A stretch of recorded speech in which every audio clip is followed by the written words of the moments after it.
Hi everyone. Today we are doing a special collaboration with Sherlin from Raising Arrows. Hi Sherlin. Hello, hi Abigail. Nice to meet you. Hi. Today we'll be talking about time crafting. I love how you came up with this title. Time craft is like really curating our time. It's really about crafting and making use of our time the most we can, right? Being productive and yet still leaving ourselves time to rest and play and relax. I think this is a very, very useful life skill, and it's so essential to teach our kids how to manage our time. And I think a lot of us know that for our time blind kids, a lot of our distracted kids, ADHD kids, neurodivergent kids, we all suffer. I say we because I myself also, we all suffer from time blindness. I can tell you from my experience is that I'm often late because I cannot get myself to move, even though I know 9 o'clock is coming. 8:55, I'm still sipping my tea and saying, I have enough time to walk my child down, because walking her down to her preschool is only 5 minutes, right? And so I have enough time. But it just doesn't register in my mind that I need to like get her to move, get her to wear her shoes. And then after that, she'll have a million things to do, like, oh, I forgot my book. Oh, I forgot my toy. So somehow we're often late because I don't seem to be able to move. And I think this is a skill that I'm still trying to be better at. And then for our kids, they are also very time blind. Your kids don't know when the dates of the tests are, or they know but it doesn't register in their mind. We know it as head knowledge, like, oh, every Thursday I have spelling test, right? But then Wednesday comes along and they still like, oh, tomorrow is very far. We have the whole afternoon to learn my spelling test. And they don't ever get to it until you yell at them and everybody gets into a whole tizzy about why are you not studying for your test tomorrow. Today I will be sharing some tips on how to help our kids have a better grasp of time and so manage their time better. And I'll be sharing about 2 scenarios. It's the school holidays. And so they were spending their whole day on computer games and were having a ball of a time while I was like, no, this cannot be happening. The whole holidays, I would feel so unproductive and that we have wasted the holidays to make better use of our time. So today, this IG Live has kicked my butt into action. So today I really sat down with my kids and told them there's certain things that you have to do. It works for my kid. I find that, of course, writing it out is helpful, but before the writing process, that I need to be very clear. What exactly do I want my kid to do? So I have to be very clear and specific, and that helps a lot with our time blind kid. Part of this whole time blindness is a lack of visualization skill, which means that they have trouble imagining or seeing in their mind what exactly or how should the day play out so that they are productive. So they don't know what that looks like to them. And so as a parent, I feel that it is our job to make it very, very clear and specific to them such that they know what is expected of them. And so I need to tell them like, okay, I need you to do reading for 20 minutes. We have to be that specific. I need you to read a book that is not a comic book. Otherwise, my son will just go and find a comic book to read for 20 minutes. I want you to be practicing your Chinese. So I'll mark out certain pages for him to do. And then I'll tell him, like yesterday, I told them I wanted their rooms to be clean. And what that really means is that I want everything off the floor so that when I come back, I can vacuum and mop the floors. And so I kind of threatened them, or I kind of painted that picture for them. When I come back, if all the floors are clean of clutter, that's good. Then you can go off and play on your computer games. If the floor is full of clutter and there's pieces of paper around, I have to keep bending over 5 minutes to pick up stuff when I'm vacuuming, then that's not a job well done. I'll make you do work beside me and I will just pause the vacuum every 2 minutes and say, you pick up this, you pick up that. So you can imagine how long that would take, right? And so they decided, oh, okay, it's faster if I just pick up on my own rather than wait for mommy to come back and yell at me. So I think it helps that we are very specific and we really paint that picture for them to help them see like, okay, this is what exactly is needed for them to do well. And then I also mentioned about the consequences, which was part of their negative consequence, like, or what are the good things that will happen, which is the reward. I don't like this. I always think extrinsic motivation is not great, but I think certain things are like, we just have to, right? We have to learn how to motivate ourselves in order to get things that we don't like done. And one of these ways to motivate ourselves is to give ourselves a reward at the end of finishing a task that we don't like housework, right? None of us like doing housework. So what do we do to motivate ourselves? Maybe we buy ourselves a nice drink, or we treat ourselves to a nice movie or time. So again, this is a skill that I tell my kids, you can reward yourself too. After all the work is done, you earn yourself screen time. For my kids, what they love is screen time. If your kids don't love screen time, that is such a blessing. So keep to that. Like, I know one of my clients, her daughter loves reading, loves to read. Like, she can read and not eat and not do anything else, and given a choice, she'll always want to read. So I say, okay, then great, then use that reading as that reward time at the end. School starts. I think my best tip really is the school is going to give you a whole slew of announcements from Parents Gateway. It is meant for you, I guess, as the parent to know, like maybe school events, or they'll tell you like term 1 dates, Chinese New Year is this date, or maybe all your spelling test dates will come in, right? Or your Chinese spelling, the 听写. So what I do usually is I will print out these notices, and then I will get my child to fill in those dates. So the act of writing stuff helps them to remember, and it also gives them a chance to, their brains to interact with the material and interact with the calendar, right? To know that, oh wow, Chinese New Year, that's something to look forward to. I'll have a break. And then every Thursday, then he'll have to write every Thursday, I have spelling and so on. So all these dates are in our family calendar. And then because they are written down on a calendar, then they are able to see like how many weeks, because it's all very visual, right? Again, because to help them overcome that visual blindness, right? And lack of visualization skills. So writing everything down on a planner is definitely helpful. And I will also ask them to work backwards. How much time do you need to learn for spelling? 1 day, is it enough? How much time do you need to learn for Chinese? So Chinese usually takes longer, right? And so I will ask them to work backwards. Like if your Chinese test is on a Friday, and you need 5 days to learn the words, then you have to start on a Sunday or Monday, right? So I will make them also write like study for spelling or study for Chinese spelling on the Monday. So all these are in the calendar. So when Monday rolls around, they know exactly, okay, today I need to learn 2 words. Tuesday, I need to learn 4 words. Wednesday, I need to learn 6 words. So it takes the burden of worrying or overthinking or being overwhelmed by what they have to do every day. So I think that is how we can help our kids build these good habits, which will definitely serve them very well in the future, especially when they go to secondary school, when they have 9 subjects to cope with, longer deadlines, more complex tasks and all that. So I will invite Sherlin from Raising Arrows now to come and tell us about her planner, amazing planner that she has designed. And I'll let you tell us about like maybe how the planner came about, what are beautiful features inside the planner. And then we'll end with answering the 2 questions I received from you guys. Abigail, yeah, I think that was great sharing. I think you stressed more on the how we have to be very specific on our tasks, and yeah, I think that's very important. Hello everybody, thanks for joining us. I'll just give you a short introduction. So I'm Sherlin, the founder and designer of Raising Up Arrows. Mostly we curate products for kids, so everything is kids friendly, and you could always hop on to our website. It's at raisinguparrows.com. Then you can browse through if you like any products.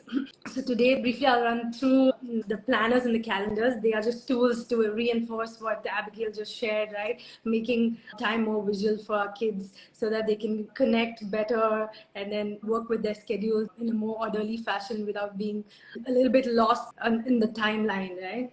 So first, I think is to develop a habit of planning. So I'll focus on the big picture today, right? Like, how, because we have so many tasks and the kids are always busy with a lot of things to do, many activities, extracurricular things. And so I'm just going to stress on how to help to think about it in a bigger picture and make it more useful. So I think one thing is to make it a habit to revisit the calendar or the planner every day, right? So that you can see all the tasks that you have, and you can also look forward to the things that you have for the month, say probably some event or things that you're looking forward to, a play date, the happy moments that everybody looks forward to, right? So it makes your regular schedule a little more interesting to say that, okay, maybe I work the whole week and the end of the week I like either go out with my friends or do something interesting. So I think revisiting the planner and calendar helps them to be time conscious. So our planners and calendars are made of wood-free paper, so they are nice to write on, and you can also color on them. So what I like to do is usually break up the whole month into weeks. So one way to visualize it is I allow my kid to color each week in a different color. Then a whole month is is broken down in a more structure, like, 1 week, 2 weeks, 3 weeks. So you can allow them to color it and personalize their planners and calendars so that they feel more connected to. We also have stickers at the end of the planner and calendar. So if they've accomplished something, they can like give themselves like a small reward. You can stick it besides the date or tick it off to just say like, okay, I'm done with this. Like I finished my things here. I don't need to like think about it again for next 1 week. The good thing is they feel a little more accomplished. Then they're self-motivated, which is what you were trying to say, right? That, they want to plan by themselves and be responsible for the task that they're up for. Also, in between each week, take a moment to pause with our kids and like think what went well, and if you're anything that you're grateful for or thankful for, then we'll like have a small bubble here. You can just like pause and think on what you can do better or improvise on a certain things. All of our calendar pages are planned with themes, so each month it goes in a different theme and it's more engaging because they also have some fun facts on the site. So the planners are also another very useful tool, maybe for bigger kids who get a little more better sense of thing and they like journaling and writing down. So the most important thing again is the habit of revisiting every day, right? So it's the habit that helps you to make your time more meaningful. Our planners are very simply designed. A lot of adults also love using them.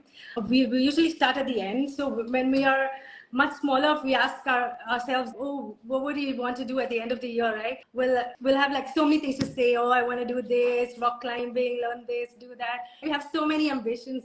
But like as we get older, if I ask you like, what would you do at the end of the year? You'll be like, yeah, you take a lot of time to think about it. So we have this page at the end where it's a kind of a vision board where you can take some time off to think about what your year would look like or what you would like to achieve. And I think for our kids, we can give them small tips. Say this year you want to do rock climbing or swimming, or you want to grow on certain skills. So in a way, you're tracking their talents as well, helping them to build what they want to build on. I think a lot of the times we forget to have this little small dream. Don't just teach them to follow their dreams. Teach them to chase them, right? Because we are so bogged down with so many things to do. Kids spend on TV, then they have sports, then enrichment classes. And if you don't really think about how you want them to spend their time, then it can just go on meaninglessly, right? So we have like a small habit tracker at the bottom to develop some habits. It can be a very simple one, like exercise more regularly or complete your homework every day, right? Small things, but I mean, these small steps is what make us better kids, better people, better humans. And as we do it every day, because we are like so used to getting rewards, getting achievements, like when we don't do it every day, then we cannot see the bigger reward, and then people give up very fast. You say, oh, I did 5 days and I'm done with it, but you don't see the prolonged effect of it unless you have tried it for a long enough time. So I mean, teaching kids at a very young age to develop this habit of planning and reinforcing to them how valuable their time is very good. If you flat lay it, it's like the whole planner is like this, so you have like enough time to jot down, and then your weekend is in gray, and we do have a lot of pages in between where you can fill up your journey through. You can instill a lot of confidence in them because then they know that they've developed their tasks or focused on certain tasks that they like to do. Most importantly, making them responsible for their own course of action, right? Well, thank you, Sherlin, for sharing about your planner. It sounds like a lot of thought has gone into it. I particularly like two things you said. The first one was about making it a habit to revisit the journal every day, every week at a certain date. And I find this is a step in the process that was lacking for my family. And so we'll do a lot of planning, right, at the start, especially at the start of the term or the year or the month. We'll do a lot of planning. And then along the way, we just forget about it, right? And we forget to refer to the calendar. We forget to input the dates. And then something blows up. And I would be so mad at myself that I felt like I messed up. My kid had messed up.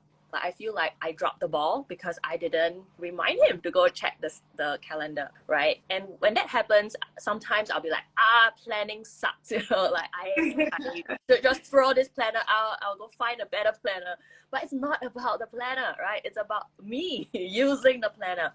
If I don't use the planner, of course the planner won't work for me. And so I think one of the tips that I share inside my membership and executive function course as well is to teach our kids to put in reminders for themselves and to put in reminders for ourselves to be the checker. So there's like always this double checking thing going on. So I'll ask my kids to put a reminder in their phone, like a recurring reminder, so that it will beep at the same time every week to go and check the calendar.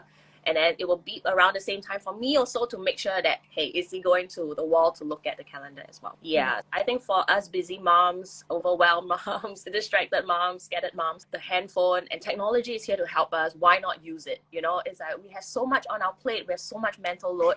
We cannot remember all these details, but the phone is there to help us. Google Nest is there. It's just about using the systems around us, teaching our kids to use the system so that it helps to remind them. And anything that they don't have to bear in their working memory is always good.